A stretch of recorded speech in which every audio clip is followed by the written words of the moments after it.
We have one item on the agenda, and we do have some public comments, so we will get to that at that point. But first off, I do have the approval of the agenda. Is there a motion? Mr. Chair, I move to approve the agenda. I'll second. A motion and a second to approve the agenda. All those in favor signify by saying aye. Aye. Motion passes. Next up, Commissioners, we have public comment. We have a couple individuals signed up, and then we'll open it up for any individual after that. So the first one up is Willard Hall from Sierra SWCD. Willard, you have 3 minutes. We have the clock up there. Okay, good morning, it won't take 3 minutes. I just wanted, I'm Willard Hall, I represent I'm chairman of the Sierra Soil and Water Conservation District, and just a couple comments that over the Wolf resolution that you are going to make today, that I would like to mention that under, I've heard that in Caddo County, they've spent well over $1 million to the ranchers and farmers in that particular area that cost the wolf kills and everything. And so I just wanted to let y'all know that Sierra Soil and Water Conservation District is in support of your resolution today. So thank you. Thank you. Next, we have Jennifer Daugherty.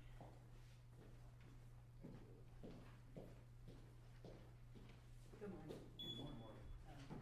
Hopefully I can make it within 3 minutes. I have a tendency to babble, but I'll try to make it. I'd like to give a little background to what I'm about to say. In the Old Testament, 10 commandments were given. One of the commandments was to keep the Sabbath holy. I know I'm kind of going off on a tangent, just keep with me. Of course, when man gets a hold of anything, kind of messes it up and changes it to fit whatever they think that it says. It became a day in which man couldn't work, not a day which was meant to be holy. So, in the Gospel of Matthew, there was an argument about what could be done on the Sabbath, or the day of honor and holiness that God ordained. Jesus had to teach them exactly what it meant in that law.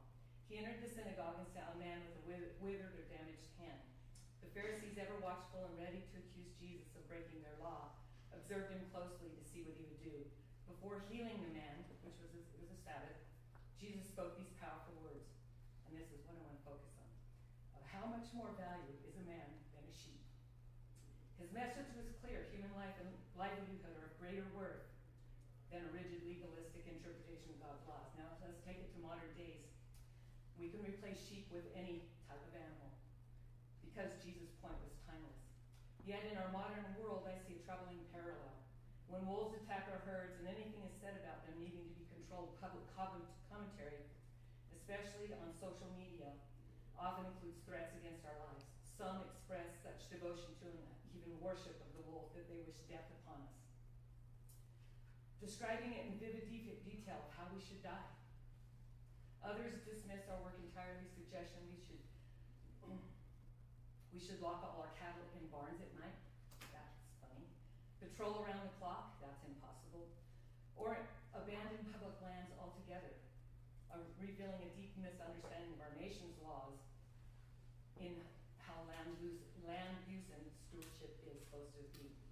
I'm not here to complain about the unfairness of wolf releases from the latter ranch, which it is. But I know that other ranchers face far worse losses than we do. Our allotment has been described, as I was at a fire meeting a few years ago, as the most difficult allotment to run cattle on. Access is very poor. We'd have to ride herd horseback every day and night, to keep constant watch on our cattle. Roads are scarce, and the flood following the Black Fire destroyed one of our main access routes. We fixed it, and it was destroyed again just a few months ago in that big rain that we had. Checking on our cattle is not as simple as jumping on a four-wheeler. We lost cattle in the Black Fire, 3 cows, their calves, and a bull. Others are still unaccounted for. In recent years, wolves have taken their toll as well. Just in the past month, 3 of our calves were killed. 2 were killed immediately. 1 suffered for over a month. Is that my end? Oh, let's just finish this. Oh. We likely lost more over time without ever being told wolves were in our area.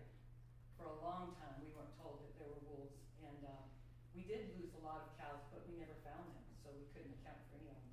Every loss matters to us financially and emotionally. The income from our cattle supports 3 families. Compensation is appreciated, but it never covers the true costs, especially the heartache of watching our animals suffer. Yes, we love our cows. I mean, we're newer ranchers. I'm a city girl that turned rancher, and I love my cows. I name them. They're cared for. Scripture calls us wise to care for one's animals, and we take that to heart. Also, the elk population has dropped significantly since we moved to the area, and that affects another business we have, which is outfitting and guiding hunters in the area, which I must say there are hundreds of thousands of dollars that we personally bring into this county and to the state with the many hunters that we have come. We also have no power to stop wolves from being released from our neighboring ranch. The U.S. Fish and Wildlife Service and the latter ranches show no concern for the consequences we face. We cannot afford the financial burden of a legal fight, though we are grateful this commission has attempted to push back. Now the responsibility lies with you. I'm asking for an emergency declaration in Sierra County. We currently have an administration, thank God, that might listen if we act now. Time is critical, and the livelihoods of families and the well-being of our cattle depend upon it. We are not looking for sympathy, we are merely asking for action.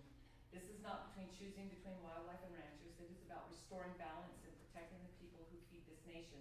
If wolves continue to be released without safeguards, more families will lose their livelihoods, more cattle will suffer, and more rural communities will be pushed to the breaking point. You have the authority to act and have the responsibility to act. Call for an emergency declaration before another calf is taken, before another family is forced off the land they've cared for generations. Thank you. Thank you. That was all that we had signed up. I will open it up for anyone. Ms. Neighbor, go ahead. Thank you.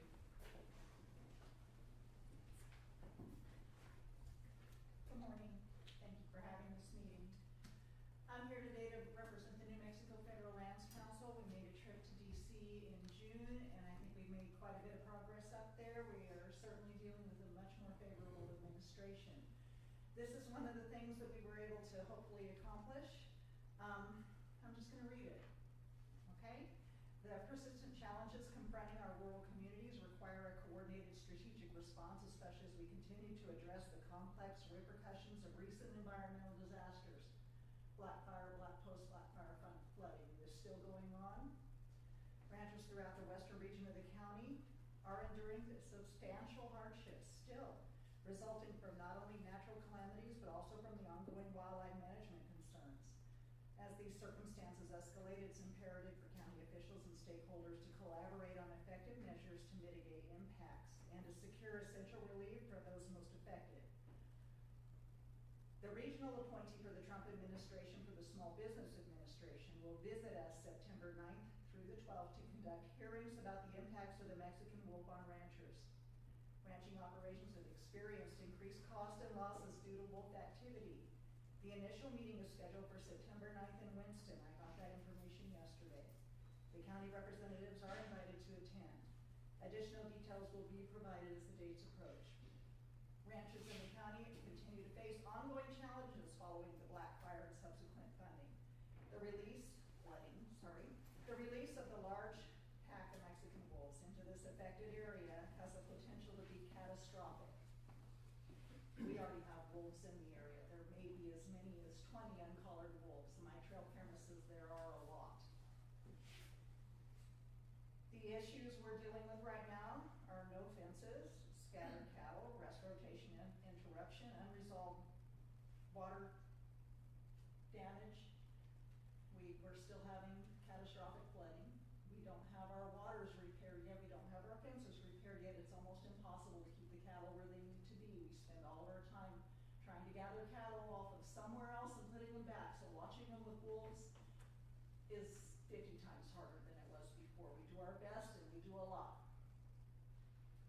So the uncollared wolves in the region, the animals are causing depredation. It's proven they're there. They remain unmanaged, uncollared, and uncounted. Managing the newly released pack combined with the existing wolves and the cumulative impact from past unresolved disasters will be extremely difficult. While not all areas of the county are equally affected, the western part of Sierra County frequently suffers wolf-related impacts that are never resolved. The SBA has the ability to bypass state requirements for disaster assistance if counties declare a disaster and request federal support. The process requires an official declaration from Sierra County. The commission is encouraged to consider issuing an emergency declaration to help secure future resources. Thank you, and we urge you to set a new meeting day and to move forward with this process. So I can also tell you that this region of the SBA has decided this wolf program is #1 on their radar. And when we walked into their offices in DC, they already had a letter that they were sending to the Fish and Wildlife Service recommending delisting of this wolf to protect these ranches out here. Thank you. Thank you. Thank you. And if you wouldn't mind, would you get those dates to our county manager, the meetings and things?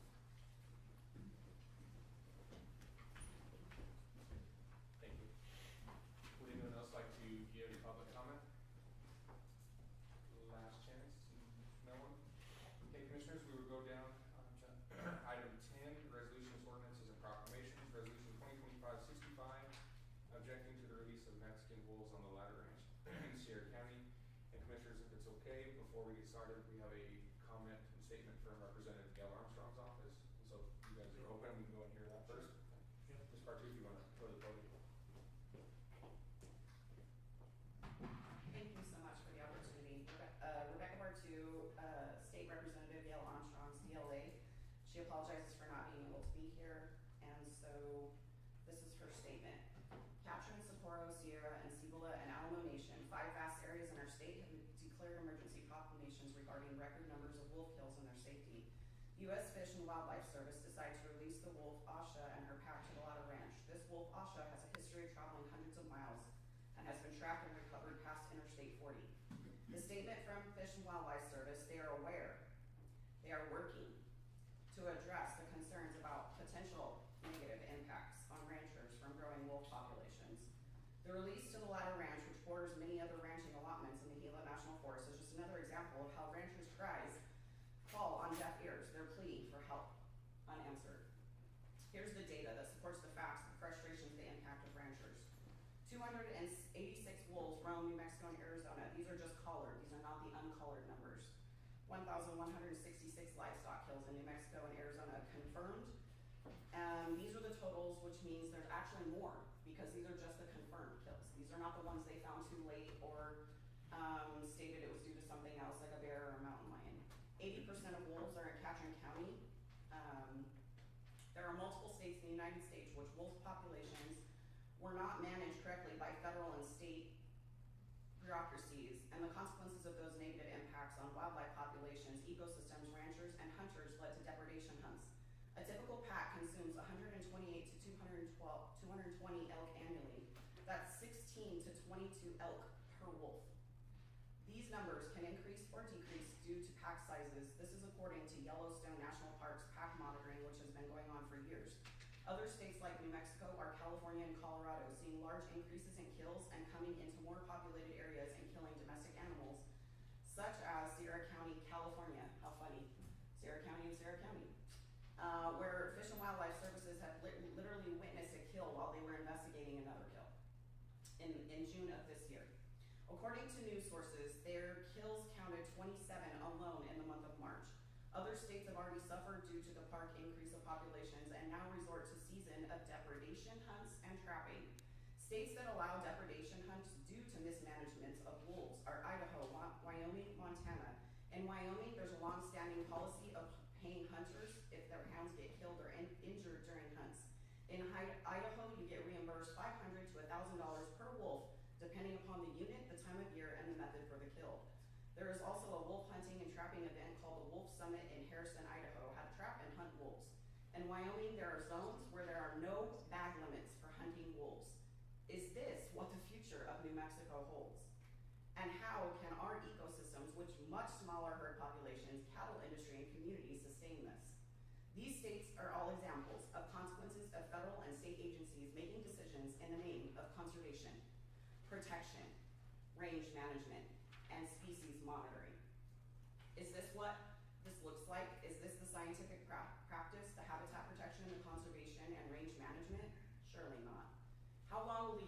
and Wildlife continue to ignore the pleas of ranchers and reservations and turn a blind eye to the mistakes of other states suffering due to the impact of wolves that were horribly mismanaged. These states are now allowing depredation hunts due to wolves' increasing populations immensely over time and wiping out hundreds of thousands of elk, deer, and other wildlife. Why would we repeat the same mistakes when we have an opportunity to be proactive? We need to protect our lands, our species, our livestock. New Mexico doesn't have the herds of Yellowstone or Wyoming. Game and Fish just closed an area in the state of New Mexico due to ATVs being destructive in the area to the Permian Basin. How much more destructive can one species be to the food web, the food chain, to wildlife, cattle, horses, dogs, and people in order to stop releasing them? New Mexico agriculture is the second economic contributor to our economy only to oil and gas. According to USDA data, in 2022, New Mexico cattle and calves contributed $1.16 billion to the state's agricultural market, ranking 21st nationally, or not last when it comes to beef. The state had 1.2 million cattle and calves as of January 1st, 2025. There are 8,989 ranches in New Mexico with beef cattle as their primary industry, averaging 3,242 acres per ranch. Cattle industry is a huge part of New Mexico, its counties, its families, and its community. There was recently passed legislation with the ability for New Mexico ranchers to get their cattle processed by New Mexico approved USDA processing centers that would have the ability to sell New Mexico beef to New Mexico residents such as schools, senior citizens, and consumers. New Mexico tries to be sustainable agriculturally. The U.S. Fish and Wildlife ignore the role that ranchers play in feeding New Mexico, the United States, and the world. What are we saying to these critical producers when we ignore their plea and their generations who have been managing and been stewards of the land? The wolf is an apex predator. For those of you that don't know what that means, it's a super predator, meaning they're the top of the food chain without any natural predators of their own. They occupy the highest level of trophic on a food chain, which means they need more energy and more consumption to survive. Ranchers used to have the authority to protect their lives, their lands, their livelihoods, their children, and now that's being stripped away with leaving us with emergency proclamations. Based on the information we know, if wolf packs continue to be released and mismanaged, New Mexico elk and deer populations will continue to dwindle and their species could even become at risk for being endangered. There haven't been reported updates since 2023 in herd numbers, and many decreases were blamed on drought. It was reported in New Mexico Wildlife magazine, states deer populations are frequently decreasing. They're blaming the drought. Nowhere does it mention the increase in the wolf pack numbers in New Mexico. According to Rockside.com, New Mexico pronghorn populations are showing a rather concerning decline in herds. According to Cibola Citizen article, Catron awaits governor's response to Mexican wolf crisis. As of 2024, there were 51 confirmed kills of livestock in Catron County. As of 2025, there have been 56 livestock kills between January and April alone. These are just confirmed kills, not the ones found too late, not the unconfirmed kills because it might have been something else. And this is just Catron County, not the total of all the packs. Additional wolf encounters in yards at people's homes, wolves not fearing humans have been reported multiple times. These people don't feel safe. According to the most recent set of data, there are 281 collared wolves across New Mexico and Arizona, a 20% increase in 1 year. Catron County Sheriff Fletcher said he's lived here his whole life and he's never seen anything like this.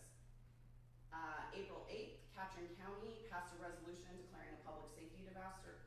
April 22nd, Sierra County passed the same resolution.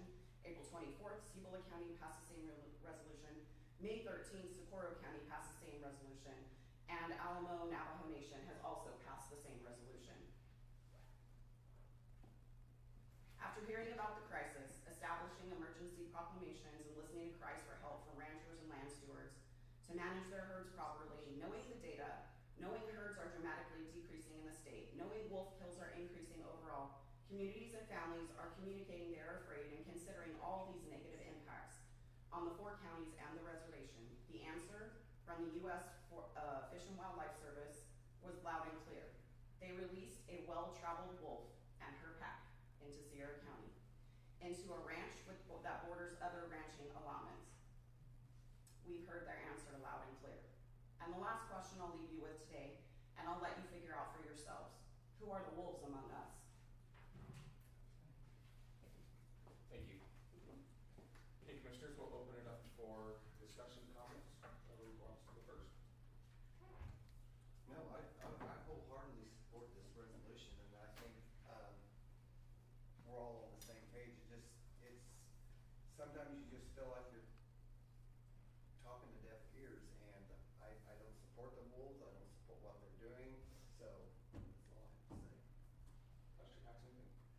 Yeah, this resolution is targeted. This resolution is not the declaration of an emergency, and I think that we can consider that if the commissioners are willing in our regularly scheduled meeting of August 19th.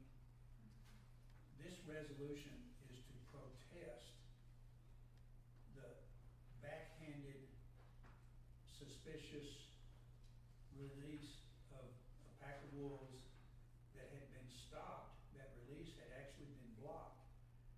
And according to Brady McGee, the wolf program manager in Albuquerque, they got a direct order from the acting director 2 days before Brian Nesbitt was confirmed to release the wolves, and only 2 people in the state of New Mexico were given notice. Chairman Day was called, and Mike Sloan, the director of New Mexico Game and Fish, was given a call. Those were courtesy calls. Brian Nesbitt was the director of the Wyoming Game and Fish when the wolf was delisted in Wyoming, and he initiated the wolf hunting authorizations in Wyoming. He's really good to be in this position. He's a conservationist. He's not a wolf advocate. He understands what the wolves have done in Wyoming. So I think we've got a really fine individual that we can work with. The purpose of this resolution is to protest directly to Director Nesbitt the things that his staff in Washington and the regional office in Albuquerque have done. We have no say in what happens. We don't even have notice. Chairman Day got that call Tuesday afternoon. They released them Wednesday morning. They were at the ladder gate early in the morning to avoid any protests. But the wolf advocates already had it on their social media that I call her 2754. That's her breed registry number. But Asha and her pack were being released on the ladder that day. So they were quiet with those that they work with, but they told the rest of the world. This is really a pitiful way for our federal government to run their operations and do the things that they're supposed to work for us. So we want you to understand that the declaration and this resolution are entirely separate things. This is to protest federal inappropriate action and lack of common sense, making the people that they work for aware. The declaration for emergency is warranted, and I think that we can consider that at our next meeting. We have worked since a couple of commissions before us to try to work with Fish and Wildlife Service and get their attention to the impacts of these wolves. You know, they were released in '98. In Arizona, we had them over here the next year. And so people like the Schneebergers have been dealing with them for a quarter of a century, and others have as well. We saw that people weren't even getting paid for depredations, and we formed the County Livestock Loss Authority in 2022 in November, and that $1.2 million that was talked about, that's what's been spent by the Farm Services Administration. There's been another about $700,000 spent paying ranchers current livestock values, not cull prices, but values of replacement livestock for calves, yearlings, cows, and bulls, and horses. We do know there's a depredation on sheep up in the Camado area, and the CLLA is paying for those. Ms. Armstrong and Senator Diamond and what was the lady in Socorro? The they worked hard at getting us $1.5 million. Much of that is being spent on indirect damages, and because we've run out of the federal money, we're now spending that so that we can pay confirmed depredations, and the CLLA pays 100% on probable depredations. So, you know, a calf right now is $1,820. It was just a couple of years ago, it was about $1,200. So, doesn't pay what that cow would have been if she had a calf 8 or 10 years. Doesn't pay what the disturbance to the herd, but we're making major strides in compensating ranchers for the presence of wolves and the damages that they do to them. We've got to get a handle on this management, and we're hoping that we can do that during this administration, because now is our chance.